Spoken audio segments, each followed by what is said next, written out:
আসসালামু আলাইকুম প্রিয় দর্শক, অন্যমঞ্চের আলাপচারিতায় আপনাদের সকলকে আমন্ত্রণ জানাচ্ছি। বাংলাদেশের আইন শৃঙ্খলা বাহিনীগুলোর কাছে এখন এক আতঙ্কের নাম পাকিস্তানি তালেবান নামে পরিচিত সশস্ত্র গোষ্ঠী তেহরিকি তালেবান পাকিস্তান বা টিটিপির আস্তানায় চট্টগ্রামের বিমান বাহিনী ঘাঁটি থেকে নিখোঁজ একজন ওয়ারেন্ট অফিসারের সন্ধান পাওয়ার পর থেকে বেরিয়ে আসছে একের পর এক চাঞ্চল্যকর তথ্য। এমন তথ্যের পর বিমান বাহিনীর ভেতরে উগ্রবাদী সংশ্লিষ্টতা খতিয়ে দেখতে গিয়ে শুধু বিমানই নয়, সেনা, নৌ এবং সবশেষ পুলিশ বাহিনীতেও টিটিপির সাথে জড়িত আছে এমন সন্দেহভাজন সদস্যের খোঁজ পেয়েছে সংশ্লিষ্ট বাহিনীগুলোর গোয়েন্দারা। আর তাতে বাহিনীগুলোতে শুরু হয়েছে শুদ্ধি অভিযান। সংশ্লিষ্ট সূত্রগুলো বলছে বাহিনীগুলোতে টিটিপির সাথে সংশ্লিষ্ট আছেন এমন 40 থেকে 50 জন সন্দেহভাজনের বিরুদ্ধে প্রাথমিকভাবে তদন্ত চলছে। তবে বাহিনীগুলোতে অভিযান চালালেও তেহরিকি তালেবান পাকিস্তান টিটিপির জন্য যেসব বেসামরিক নাগরিক বাংলাদেশ থেকে সদস্য সংগ্রহ করত তারা ধরাছোঁয়ার বাইরে রয়ে গেছে, আর তাতে বাড়ছে জঙ্গি হামলার আশঙ্কা। সেই কারণে দেশের 8টি বিমানবন্দর সহ প্রায় সবগুলো কি পয়েন্ট ইনস্টলেশন বা কেপিআই স্থাপনার নিরাপত্তা জোরদারে উচ্চ মাত্রার সতর্কতা জারি করা হয়েছে। পুলিশের বিশেষ শাখার একাধিক সূত্র নিশ্চিত করেছে 4 ক্যাটাগরির কেপিআই স্থাপনার মধ্যে প্রথম 2 ধরনের স্থাপনাগুলোতে সর্বোচ্চ সতর্কতা অবলম্বনের জারি করার নির্দেশ এসেছে। প্রশ্ন হলো, এমন সতর্কতা জারি আর জঙ্গি হামলা কিংবা জঙ্গিদের তৎপরতা হঠাৎ করে দেখা যাচ্ছে কেন? বিএনপি সরকার ক্ষমতায় আসার 2 মাসের মধ্যে কি এমন হলো যে জঙ্গিদের তৎপরতা বেড়েছে বলা হচ্ছে? পুলিশ ও একাধিক বাহিনীর গোয়েন্দা সংস্থার কর্মকর্তারা বলছেন দেশের প্রায় সবগুলো বাহিনীতে জঙ্গিদের এমন তৎপরতা হঠাৎ করে বাড়েনি, বরং বিগত অন্তর্বর্তী সরকারকে গত বছরের জুলাই মাসে একটি বিদেশি দেশের রাষ্ট্রদূত বিশেষভাবে সতর্ক করার পরও ইউনূস সরকার কোনো ব্যবস্থা নেয়নি। এখন প্রশ্ন উঠেছে, ইউনূসের উপদেষ্টা পরিষদের যেসব প্রভাবশালী সদস্য এই জঙ্গিদের মদত দিত তাদেরকে কি আইনের আওতায় আনা হবে, নাকি তারা রাঘব বল বলে ধরাছোঁয়ার বাইরে থেকে যাবেন? বিস্তারিত জানতে চলুন যাওয়া যাক বিশ্লেষণে। তেহরিকে তালেবান পাকিস্তান বা টিটিপি হলো একটি দেওবন্দি জিহাদি জঙ্গি গোষ্ঠী। তারা পাকিস্তানি তালেবান নামেও পরিচিত। এটি মূলত আফগান পাকিস্তান সীমান্তের 2 পাশেই সক্রিয়। 2007 সালের ডিসেম্বরে বায়তুল্লাহ মেহসুদের নেতৃত্বে পাকিস্তানের ফেডারেল শাসিত উপজাতি এলাকার বিভিন্ন জঙ্গি গোষ্ঠীকে একত্র করে টিটিপি গঠিত হয়। আল কায়দা জঙ্গিদের বিরুদ্ধে পাকিস্তানি সামরিক অভিযানের প্রতিক্রিয়া হিসেবে এর জন্ম।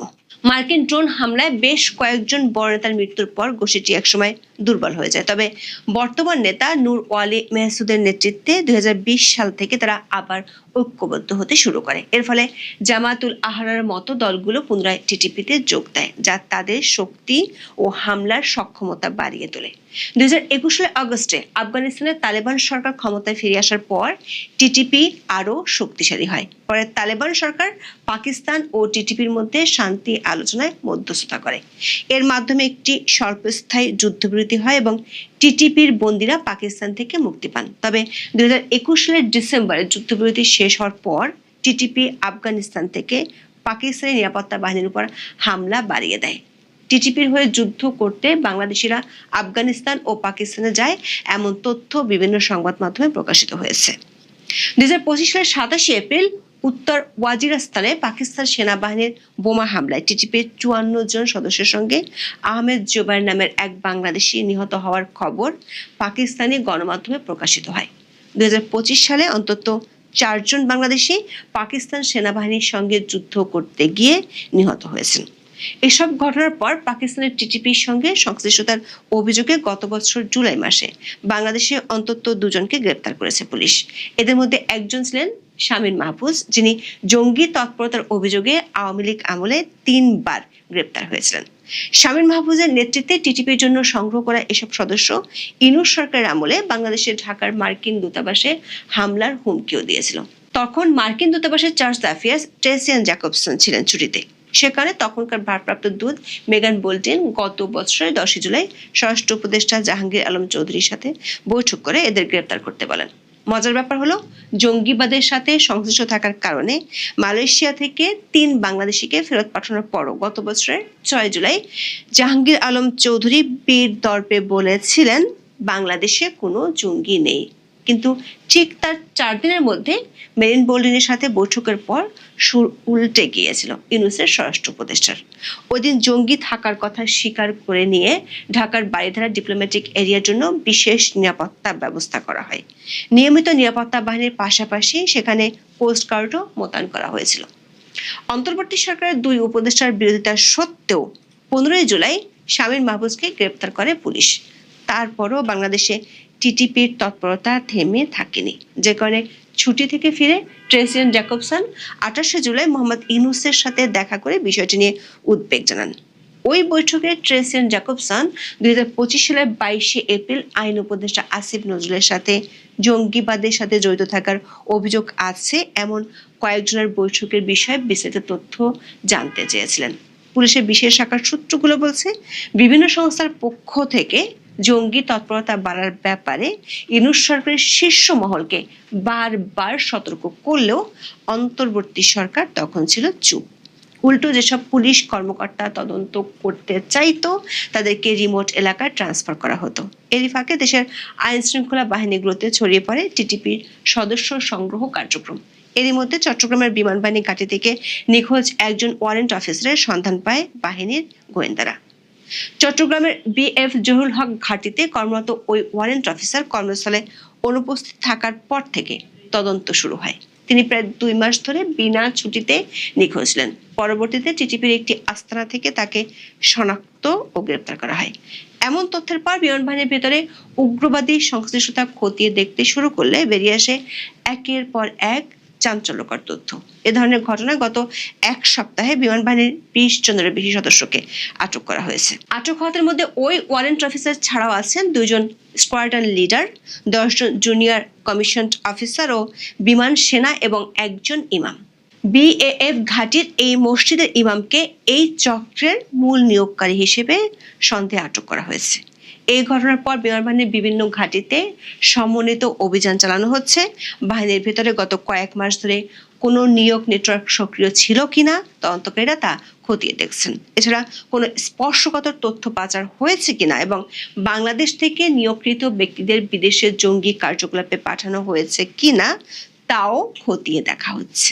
এর মধ্যে সেনাবাহিনীর এক চাকরিচ্যুত সদস্যকেও একই অভিযোগে গ্রেপ্তার করা হয়েছে। নৌবাহিনীতেও কয়েকজনকে সন্দেহভাজন হিসেবে শনাক্ত করা হয়েছে, যাদের বিরুদ্ধে তদন্ত চলছে। পুলিশের এক কনস্টেবলের বিরুদ্ধেও একই অভিযোগ পেয়েছে। ওই কনস্টেবলকে বাহিনীর পক্ষ থেকে আইসোলেটেড করে রাখা হয়েছে। অভিযুক্ত সেলফোন ফরেনসিক পরীক্ষার মাধ্যমে আরো কোনো পুলিশ সদস্য বা অন্য কেউ এই সশস্ত্র চরমপন্থী সংগঠনের সঙ্গে জড়িয়েছেন কিনা তা খুঁজে দেখা হচ্ছে।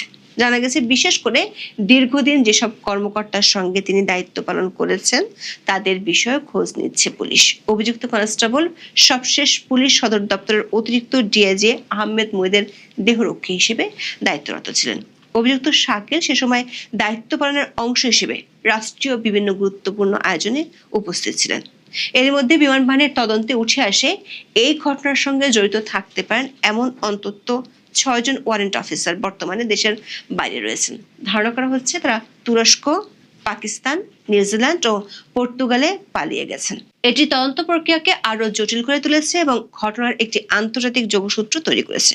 সবচেয়ে ভয়ঙ্কর তথ্য হলো, কক্সবাজার উখিয়া এলাকায় একটি প্রশিক্ষণ কেন্দ্র স্থাপনার চেষ্টার ইঙ্গিত পাওয়ার পর গোয়েন্দা নজরদারি জোরদার করা হয়েছে। নিরাপত্তা সংস্থাগুলোর সামরিক বাহিনীর স্পর্শকাতর তথ্য ফাঁসের মতো ঝুঁকির বিষয়টি গভীরভাবে খতিয়ে দেখছে। অবস্থা বেগতিক হয়ে যাওয়ায় বিষয়টি ভাবিয়ে তুলে সরকারকে। আইন শৃঙ্খলা রক্ষাকারী বাহিনীও এখন নড়ে চড়ে বসেছে। পুলিশ সদর দপ্তর থেকে সারা দেশে পুলিশ ও গোয়েন্দা সংস্থাকে সর্বোচ্চ সতর্কতায় থাকতে নির্দেশ দেওয়া হয়েছে। গত 23 এপ্রিল পুলিশ সদর দপ্তর থেকে জারি করা এক চিঠিতে বলা হয়েছে, সম্প্রতি গ্রেপ্তার হওয়া উগ্রবাদী সংগঠনের সদস্য ইশতিয়াক আহমেদ সামির কাছ থেকে পাওয়া তথ্যে হামলার আতঙ্ক ছড়িয়ে পড়ে। জাতীয় সংসদ ভবন সহ দেশের গুরুত্বপূর্ণ স্থাপনাগুলোতে নিষিদ্ধ ঘোষিত উগ্রবাদী সংগঠন হামলা চালাতে পারে এমন আশঙ্কায় নিরাপত্তা জোরদারের নির্দেশ দেওয়া হয়। চিঠিতে সম্ভাব্য হামলাকারী হিসেবে 2 সেনা সদস্যের কথা তুলে ধরা হয়। তবে দ্য ডিসেন্টার এক খবরে বলা হয়েছে, এদের মধ্যে রাহেদ হোসেন মাহেদ সেনা সদস্য হলো, রাকিব সেনা সদস্য নন। পুলিশের বিশেষ শাখার সূত্রগুলো বলছে, জঙ্গি হামলার আশঙ্কা প্রথম দিকে সিরিয়াসলি নেওয়া হয়নি, কিন্তু পরবর্তী তদন্তে প্রায় সবগুলো বাহিনীতে জঙ্গিবাদের সাথে সংশ্লিষ্টদের তথ্য উঠে আসলে নড়েচড়ে বসে সরকার। সংশ্লিষ্ট দপ্তরগুলোতে বিশেষ সতর্ক বার্তা পাঠাতে বাধ্য হয়। কি পয়েন্ট ইনস্টলেশন বা কেপিআই স্থাপনাগুলো নিরাপত্তা বাড়ানোর বিশেষ নির্দেশনা দেওয়া হয়েছে। দর্শক, বাংলাদেশের নিরাপত্তার গুরুত্ব অনুযায়ী 1A, 1B, 2 এবং 3 এই 4টি ক্যাটাগরিতে কেপিআই স্থাপনাগুলোকে ভাগ করা হয়। এর মধ্যে ক্যাটাগরি 1A ভুক্ত প্রতিষ্ঠানগুলোতে সর্বোচ্চ স্তরের নিরাপত্তা প্রদান করা হয়। এগুলো হলো বঙ্গভবন, গণভবন, জাতীয় সংসদ ভবন, সচিবালয়, সিকিউরিটি প্রিন্টিং কর্পোরেশন এবং রূপপুর পারমাণবিক বিদ্যুৎ কেন্দ্র ও বাংলাদেশ ব্যাংক। দ্বিতীয় ক্যাটাগরির স্থাপনাগুলো হলো চট্টগ্রাম ও মংলা সমুদ্র বন্দর, প্রধান বিমানবন্দর সমূহ, পেট্রোবাংলা ও বাখরাবাদ গ্যাস ফিল্ড, দেশের একমাত্র তেল শোধনাগার ইস্টার্ন রিফাইনারি লিমিটেড এবং বড় বিদ্যুৎ কেন্দ্রগুলো। 27 এপ্রিল বেসামরিক বিমান চলাচল কর্তৃপক্ষের chairman air vice marshal Mustafa Mahmud Siddique সাংবাদিকদের সঙ্গে এক মত বিনিময় সভায় বলেছেন, পুলিশ সদর দপ্তরের চিঠির পর দেশের 8টি বিমানবন্দরের নিরাপত্তায় সর্বোচ্চ সতর্কতা জারি করা হয়েছে। বিমানবন্দরগুলো সবসময় কঠোর নিরাপত্তা বলায় থাকে। এরপরও পুলিশ সদর দপ্তরের চিঠি পাওয়ার পর নিরাপত্তা আরো বাড়ানো হয়েছে। পুলিশের বিশেষ শাখার কর্মকর্তারা বলেছেন, ক্যাটাগরি 1 ও 2 সবগুলো কেপিআই ভুক্ত প্রতিষ্ঠানে বিশেষ সতর্কতামূলক ব্যবস্থা নেওয়া হয়েছে। প্রশ্ন উঠেছে, দেশে হঠাৎ করে যেহেতু জঙ্গি তৎপরতা বাড়েনি এবং এটি আগে থেকে ছিল, সেখানে অন্তর্বর্তী সরকারের আমলে যারা এর পৃষ্ঠপোষক ছিল তাদের কি আইনের আওতায় আনা হবে? এখন এ পর্যন্ত সবাই ভালো থাকুন। আপনারা সবাই দেখছেন, আন্তর্জাতিক বিভিন্ন প্রতিষ্ঠান থেকে শুনছেন এবং নিজেদের প্রাত্যহিক জীবনে অনুভব করছেন যে বাংলাদেশের অর্থনীতি আর ঘুরে দাঁড়াচ্ছে না।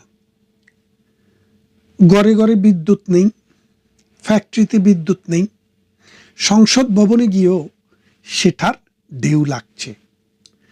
গ্যাস নেই, রাস্তায় পর্যাপ্ত পরিমাণে গাড়ি চালানো যাচ্ছে না, পাম্পে পাম্পে তেল নেই। এই যে হাহাকার, শুধু কি এই হাহাকার? সরকার রাজস্ব আয় যা করে সেখান থেকে ব্যয় করে সরকারি কর্মকর্তা কর্মচারীদের বেতন দেয়, এমপি মন্ত্রীদের বেতন দেয়, রাষ্ট্রীয় উন্নয়ন কর্মকাণ্ড পরিচালনা করে এবং রাষ্ট্রকে সুষ্ঠুভাবে মেনটেন করে। আমরা শুনছি যে লক্ষ্যমাত্রা যেটা একটা দেশের রাজস্ব আয়ের, তার 3 ভাগের 1 ভাগ মাত্র অর্জিত হচ্ছে, অর্ধেক অর্জিত হচ্ছে। তাহলে আমরা যে গত 10 বছর টানা 6 থেকে 7-এর মধ্যে আমাদের অর্থনীতির যে প্রবৃদ্ধিটা ছিল, এই প্রবৃদ্ধিটা ডক্টর ইউনূসের আমলে এসে 3.5 হয়ে গেছে, অর্থাৎ 3.5, অর্ধেক নেমে গেছে। এখন একটি নির্বাচিত সরকার ক্ষমতায়, যদিও নির্বাচনটি নিয়ে অনেক প্রশ্নবোধক চিহ্ন আছে, এটা মেটিকুলাস ডিজাইনের নির্বাচন, সেদিকে গেলাম না, সেটা ভিন্ন একটা আলোচনা। কিন্তু আপাত দৃষ্টিতে একটি নির্বাচন হয়েছে, সেই নির্বাচনের মাধ্যমে ভূমিধস বিজয়ের মাধ্যমে একটি দল ক্ষমতায় এসছে। অবশ্য ভূমিধস বলবো কি করে, যাদের সাথে এই নির্বাচনে প্রতিদ্বন্দ্বিতা হওয়ার কথা ছিল, বাংলাদেশ আওয়ামী লীগ, তারা নির্বাচনেই ছিল না। কারণ যারা নির্বাচন করছেন তারা জানতেন আওয়ামী লীগ থাকলে তাদের পক্ষে জিতাটা সম্ভব নাও হতে পারে। তাই ডক্টর ইউনূসকে ব্যবহার করে তারা আওয়ামী লীগকে ব্যান করে রেখেছেন। আওয়ামী লীগকে ব্যান করার জন্য এই ডক্টর ইউনূসের পালা কুত্তাদেরকে ব্যবহার করেছে। এই পালা কুত্তারা গিয়ে ডক্টর ইউনূসের কাছে দাবি দিয়েছে, আর সেই দাবিতে ডক্টর ইউনূস সায় দিয়েছে। পিছনের শক্তি ছিল বিএনপি। কিভাবে বুঝবেন এইভাবে যে ডক্টর ইউনূসের যে সময়ে বাংলাদেশে পার্লামেন্ট ছিল না, নিয়ম হচ্ছে যদি কোনো দেশে কোনো একটা বিশেষ সময়ে পার্লামেন্ট না থাকে, অথবা পার্লামেন্ট থাকলেও পার্লামেন্ট অধিবেশনে নাই, সেই রকম সময়ে জরুরি কোনো প্রয়োজনে, রাষ্ট্রের প্রয়োজনে কোনো আইন করতে হয়, তখন অর্ডিন্যান্স জারি করা হয় প্রেসিডেন্টকে দিয়ে। আর প্রেসিডেন্টের এই অর্ডিন্যান্সটা কার্যকর থাকে সংসদ যখন কার্যকর হয়, অর্থাৎ সংসদ যখন আবার সেশনে ফিরে বা সংসদ যখন কাজ শুরু করে, সেই কাজ শুরু করার মধ্যে 60 দিন পর্যন্ত থাকে, 60 কার্য দিবস। এই 60 কার্য দিবসের মধ্যে প্রেসিডেন্টের অর্ডিন্যান্সটিকে যদি রাষ্ট্র পার্লামেন্টের মাধ্যমে আইনে পরিণত না করে, তাহলে সেটি বাতিল হয়ে যায়। তাহলে ডক্টর ইউনূস যে আইন করেছিল, অর্থাৎ বাংলাদেশ ছাত্রলীগকে ব্যান করে এবং বাংলাদেশ আওয়ামী লীগের কার্যক্রম নিষিদ্ধ করে যে অর্ডিন্যান্সটি করেছিল, সেই অর্ডিন্যান্সটি তারেক জিয়ার পার্লামেন্টের প্রথম দিন হইতে 60 দিনের মধ্যে যদি তিনি পাশ না করাতেন, তাইলে সেটি অটোমেটিক বাতিল হয়ে যেত এবং আওয়ামী লীগ আর নিষিদ্ধ সংগঠনের তকমা পেত না, অর্থাৎ নিষিদ্ধ কার্যক্রম নিষিদ্ধতার তকমাটা পেত না। তারেক জি এসে কি করলেন, সেটাকে ওই 60 দিন যাওয়ার আগেই পাশ করিয়ে দিলেন, তার মানে সেটি আইনে পরিণত হলো। তাহলে এখন বোঝেন যে তারেক জিয়া এখন তার পার্লামেন্টের 200 আসনের উপরে 213 থেকে 14টি আসন আছে, সেই জায়গায় তিনি তাদেরকে যদি তিনি পাশ না করাতেন তাহলে কিন্তু এটা আইন হতো না। তিনি পাশ করিয়ে দিয়েছেন, তার মানে হচ্ছে এটা যখন করা হয় তখনও তার সমর্থন ছিল। সেই জন্য বলছি তারেক জিয়া অথবা জামাতে ইসলামী তারা জেনেছেন, বুঝতে পেরেছেন যে আওয়ামী লীগের মতো গণভিত্তিক মানুষের ভালোবাসার এবং সাংগঠনিক কাঠামোতে শক্তিশালী একটা দল যদি রাস্তায়, ক্ষমতায় এবং নির্বাচনে থাকে, তাহলে তাদের পক্ষে ক্ষমতার মসনদে বসা সম্ভব না। সেই জন্যই এই ঘটনাটি তারা করেছে। এখন ক্ষমতায় বসার পর কোনোভাবেই তিনি রাজস্ব আদায় বৃদ্ধি করতে পারছেন না, ব্যাংকে টাকার প্রবাহ আনতে পারছেন না, অর্থনীতিকে সচল করতে পারছেন না। প্রতিদিনে অর্থনীতি আস্তে আস্তে নিচের দিকে নেমে যাচ্ছে এবং মানুষের যে কর্মসংস্থান, সেই কর্মসংস্থানেরও ব্যবস্থা হচ্ছে না। কেন কর্মসংস্থানের ব্যবস্থা হচ্ছে না? এক কথায় যদি বলি, কর্মসংস্থান এবং অর্থনৈতিক উন্নয়ন এবং প্রবৃদ্ধি বৃদ্ধি করতে হলে আওয়ামী লীগকে লাগবে। আওয়ামী লীগ যদি মাঠে সক্রিয় না হয়, আওয়ামী লীগের মানুষ যদি স্বাচ্ছন্দ্যে না থাকে, আওয়ামী লীগের মানুষ যদি বিনিয়োগ না করে এবং অর্থনৈতিক গতিধারায় তারা যদি ফিরে না আসে, তাহলে বাংলাদেশে অর্থনীতি তারেক জিয়ার পক্ষে, ডক্টর ইউনূসের পক্ষে অথবা জামাতের পক্ষে কোনোভাবেই সুষ্ঠু এবং সচল করা সম্ভব না। কেন সম্ভব না? দেখেন, এই পৃথিবীতে সব মানুষ কিন্তু উদ্যোক্তা না, এন্টারপ্রেনর না। এই পৃথিবীর সব মানুষ কিন্তু টাকাওয়ালা না। একটা সমাজে একটা এলিট শ্রেণী থাকে এবং একটা উদ্যোক্তা শ্রেণী থাকে। এই শ্রেণী উন্নয়নের চাবিকাঠি। কিভাবে চাবিকাঠি? তারা বিনিয়োগ করে, সেই বিনিয়োগে 10টা কাজ সৃষ্টি হয়, 10 জন মানুষ কাজ করে, 10টা ফ্যামিলির জীবন পরিবর্তন হয়। এবং মেল, কারখানা, ইন্ডাস্ট্রি এবং শ্রমিক তাদের সাথে একটা গুরুত্বপূর্ণ সম্পর্ক বজায় রাখে। ডক্টর ইউনূসের সরকার ক্ষমতা আসার পর যারা এমপি ছিল, আওয়ামী লীগের মন্ত্রী ছিল, অথবা এর আগের পর্যায়ে মন্ত্রী এমপি ছিল, আওয়ামী লীগের নেতা ছিল, বিভিন্ন জায়গার প্রতিষ্ঠিত মানুষ ছিল, ইন্ডাস্ট্রিয়ালিস্ট ছিল, তাদেরকে কাউকে হত্যা করা হয়েছে, কাউকে শত শত মামলা দিয়ে দেশ থেকে তাড়িয়ে দেওয়া হয়েছে, কাউকে জেলখানার অন্ধ প্রকোষ্ঠে রাখা হয়েছে। এর ফলে এই পরিবারগুলা, এই এলিট শ্রেণী, এই শাসক শ্রেণী, এই অর্থনৈতিকভাবে যারা কেইপাবল, সেই শ্রেণীটা এখন নিজের জীবন নিয়েই মামলার পিছনে দৌড়াতে দৌড়াতে শেষ হয়ে যাচ্ছে। তাহলে তারা কি করে ইনভেস্ট করবে? তারা কি করে তার কারখানার 10 জনের জায়গায় 15 জন শ্রমিক নিয়োগ করবে? তারা কি করে নতুন নতুন প্রজেক্ট করবে? তারা তো এখন মামলা নিয়ে দৌড়াতে দৌড়াতেই তাদের জীবন শেষ। তাহলে বোঝেন, বাংলাদেশের যে 18 কোটি মানুষ, এই 18 কোটি মানুষের মধ্যে যারা রাষ্ট্র পরিচালনা করে, যারা রাষ্ট্রে বিনিয়োগ করে, যারা কর্মসংস্থান সৃষ্টি করে, যারা সেলফ এমপ্লয়েড হিসেবে মানি রোলিং করে, যারা ব্যাংক, বিমা, বাণিজ্য এগুলাকে নিয়ন্ত্রণ করে, কর্পোরেশনগুলোকে যারা ওন করে, মালিকানা যারা হোল্ড করে, তাদের পরিমাণ, তাদের সংখ্যা কিন্তু আপনাকে দেখতে হবে লাখে, কোটিতে না, মিলিয়নেও না। তাহলে কয়েক লক্ষ মানুষ মাত্র এই শ্রেণীভুক্ত। এখন এই শ্রেণীর মানুষরা যখন নিজের জীবন নিয়েই পলাতক অবস্থায় দিনাতিপাত করছে, তাদের পক্ষে কোনোভাবেই অর্থনীতিকে চাঙ্গা করার জন্য, অর্থনীতিকে আরো উন্নত করার জন্য, নিজের জীবনকে আরো সমৃদ্ধ করার জন্য, নিজের সম্পদ বৃদ্ধি করার জন্য কোনো ধরনের কর্মকাণ্ডে তারা আর নেই। এর ফলে কি হলো, যে অর্থনীতিতে একটা স্থবির অবস্থা বিরাজ করছে। এখন নতুন কুতুব যারা আসছে, এই বিএনপি জামাতের হাত ধরে যেই কুতুবেরা এখন এসছে, এই কুতুবেরা অর্থনীতিতে সমৃদ্ধশালী হতে এবং মানে ক্ষমতার চাকায় মানে এসে টাকা জেনারেট করতে, কর্মসংস্থান সৃষ্টি করতে অনেক সময় লাগবে। কারণ বাংলাদেশে যদি আপনি পরিসংখ্যান দেখেন, সরকারি চাকরিজীবী মানুষের সংখ্যা হচ্ছে মাত্র 10 থেকে 15%, আর বাকি 85% মানুষ ব্যক্তি উদ্যোগ, ব্যক্তি মালিকানা, বেসরকারি, এনজিও, ওই রকম প্রতিষ্ঠানের মাধ্যমে তাদের জীবিকা এবং কর্মসংস্থানকে চালায় এবং ব্যবসার মাধ্যমে চালায়। এখন ওই শ্রেণীটা পৃথিবীর সব দেশেই, যেমন মনে করেন যে lotus Kamal, lotus group of industries, তার ওখানে হাজার হাজার মানুষ কাজ করত। এখন এই হাজার হাজার মানুষের মধ্যে অসংখ্য মানুষের চাকরি চলে গেছে, কারণ তার অনেকগুলো প্রজেক্ট বন্ধ হয়ে গেছে। দেখেন আপনি নূর আলীর অনেকগুলো প্রজেক্ট বন্ধ হয়ে গেছে।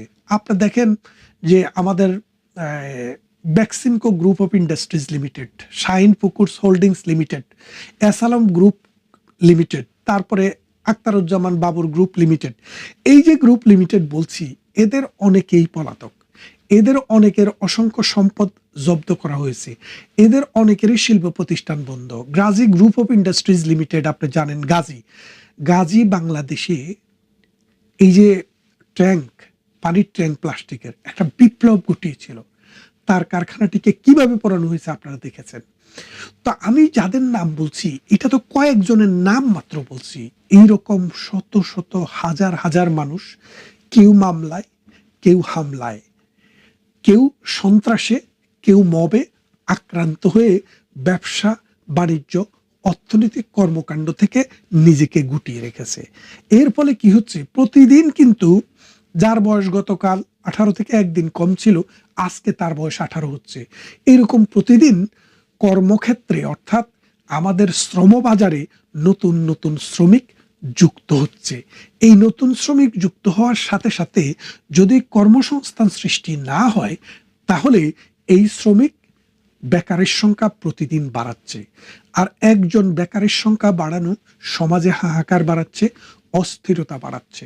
কারণ মানুষ যখন বেকার থাকে, মানুষের হাতে যখন টাকা থাকে না, কর্ম থাকে না, মানুষ নানাবিধ অন্যায় কাজে জড়িত হতে পারে এবং জড়িত হওয়ার সম্ভাবনা থাকে।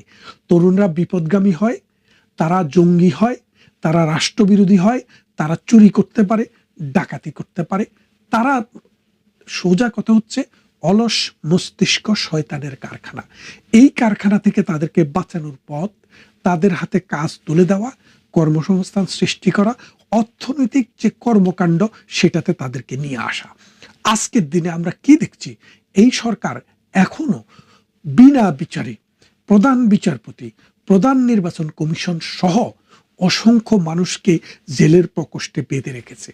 প্রধান বিচারপতির বিরুদ্ধে খুনের মামলা, যিনি হাঁটতেও পারেন না, লালবাগে গিয়ে তিনি খুন করে এসেছেন, তার বিরুদ্ধে মামলা, সেই মামলাটিতেও তাকে জামিন দেওয়া হয় না।